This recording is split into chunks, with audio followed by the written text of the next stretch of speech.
पूर्वी चीन के हानचाओ शहर में स्थित पश्चिमी झील अपने असाधारण प्राकृतिक सौंदर्य के कारण विश्वविख्यात है।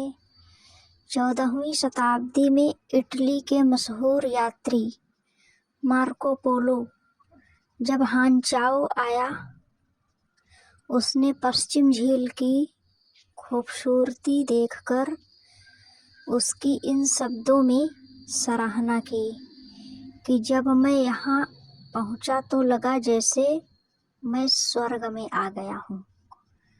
पश्चिम झील पूर्वी चीन के चेनजियांग प्रांत की राजधानी हानचाओ शहर का एक मोती मानी जाती है। वह तीनों तरफ पहाड़ों से घिरी है। झील के पानी स्वच्छ और दृश्य मनमोहक है। चीन के प्राचीन महाकवि पाई चुई और सु तुंगपो के नाम से नामांकित दो तटबंध पाई बांध और फू बांध झील के स्वच्छ जल राशि के भीतर दो हरित फीतों की तरह लेटे मालूम पड़ते हैं। तटबंधों पर कतारों में हरे भरे पेड़ खड़े झील के सौंदर्य में चार चांद लगा देते हैं। सदियों से बड़ी संख्या में कवियों और चित्रकारों ने पश्चिमी झील के सुंदर दृश्यों का कविता और चित्रों में वर्णन किया गया है। पश्चिमी झील के 10 खूबसूरत दृश्य चीन में हर व्यक्ति की जुबान पर रहते हैं, जिनमें सु बांध का बासंती सौंदर्य, अनूठे प्रांगण में कमल का तालाब, झील की जलराशि पर शरदकालीन चांद की परछाई, टूटे पुल पर बर्फ की खूबसूरती, बिलो पेड़ों के झुंड में कोयल और मदिर को कमल तालाब में सुनहरी मछलियों का दर्शन, त्रिपगुंडों के बीच पानी पर चांदनी लेफंड, पगोड़े पर सूर्यास्त का अनोखा दृश्य, नानपीठ मठ में संध्या वेला की घंटी तथा दूर पर्वत शिखर पर मेघों का मनोहर आच्छादन शामिल है। पश्चिम झील के बारे में अनेक मनमोहक लोक कथाएं प्रचलित हैं, जिनमें से टूटे पुल पर बर्फ नामक सौंदर्य में चर्चित टूटे पुल से जुड़ी एक लोक कथा आज तक चीनियों में असाधारण रूप से लोकप्रिय है।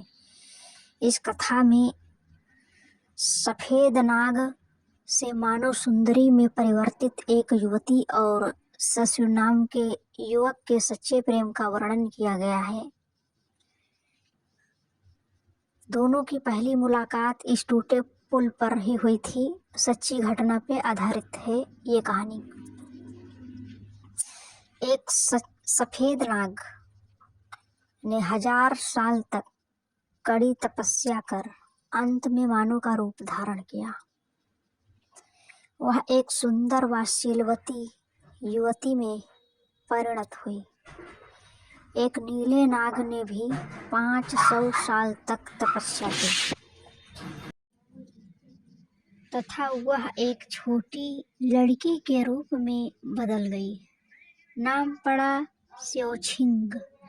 पाई ल्याङ्गछी नाम की सफेद नाग वाली युवती और स्योछिंग दोनों सखी के रूप में पश्चिमी झील की सैर पर आई। जब दोनों टूटे पुल के पास पहुंची तो भीड़ के बीच एक सुधड़ बड़ा सुंदर युवा दिखाई पड़ा। पाई ल्याङ्गछी को उस युवा से प्यार हो गया। स्योछिंग ने अलौकिक शक्ति से वर्षा बुलाई। वर्षा में स्योनान नाम का वह सुंदर युवा छाता उठाए झील के पास किनारे आया। वर्षा के इस समय पाई ल्याङ्गछी और स्योछिंग के पास छाता नहीं था, अतः वे बुरी तरह पानी से भीग गईं। उनकी मदद के लिए स्योनियान ने अपनी छाता उन दोनों को थमा दिया। खुद वह पानी में भीगता रहा। ऐसे सच्चरित्र युवा से पाई ल्यांची बहुत प्रभावित हुई और उससे दिल दे बैठी। और शिवन्यान के दिल में भी उस खूबसूरत युवती पाई ल्यांची के लिए प्यार का अंकुर फूटा। शिवछिंग की मदद से दोनों की शादी हुई और उन्होंने झील के किनारे दवा की एक दुकान खोली। शिवन्यान बीमारियों की चिकित्सा जानता था। दोनों पति पत्नी निस्वार्थ रूप से मरीजों का इलाज करते और स्थानीय लोगों में वो बहुत लोकप्रिय हो गए।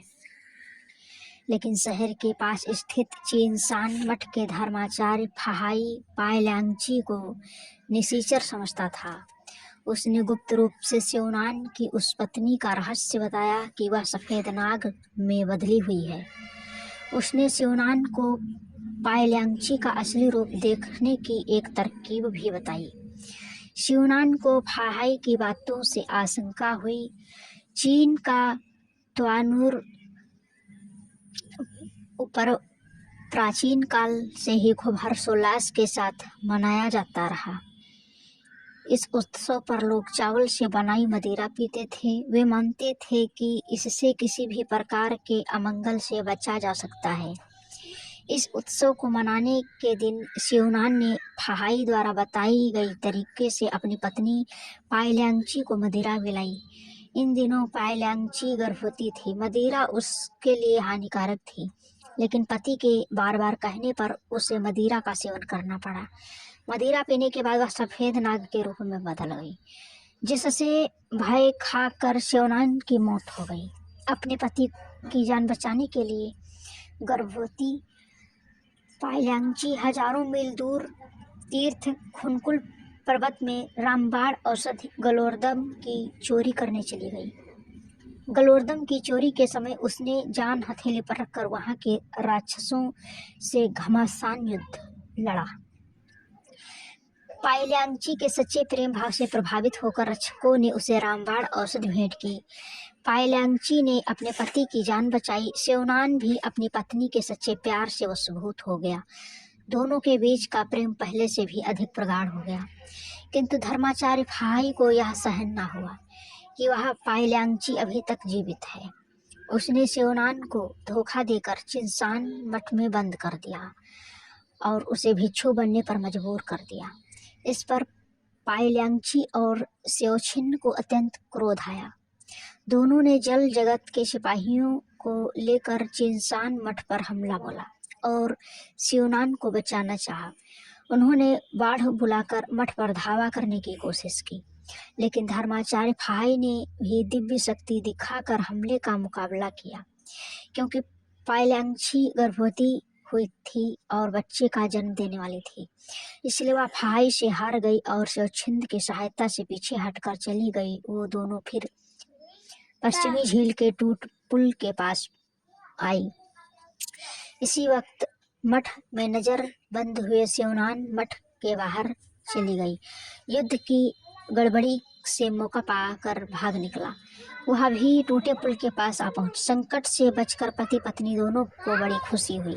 इसी बीच पाई ल्यांची ने अपने पुत्र को जन्म दिया, लेकिन बेरहम फाहाई ने पीछा करके पाई ल्यांची को पकड़ा और उसे पश्चिमी झील के किनारे पर खड़े लेफंग बगोड़े के तले दबा दिया और यह शाप दिया कि जब तक पश्चिमी झील का पानी नहीं सूख जाता है और लेफंग पगोड़ा नहीं गिरता, तब तक पाई ल्यांची बाहर निकलकर जगत में नहीं लौट सकती। वर्षों की कड़ी तपस्या के बाद शिवछिंग को भी सिद्धि प्राप्त हुई। उसकी शक्ति असाधारण बढ़ी। उसने पश्चिम झील लौट कर धर्माचार्य फाहाई को परास्त कर दिया। पश्चिम झील का पानी सोख लिया और लेफंड बगोड़ा गिरा दिया। एक सफेद नाग वाली ल्यांची को बचाया। यह लोक कथा पश्चिम झील के कारण सदियों से चीनियों में अमर रही है और पश्चिम झील का सौंदर्य इस सुंदर कहानी के कारण और प्रसिद्ध हो गया।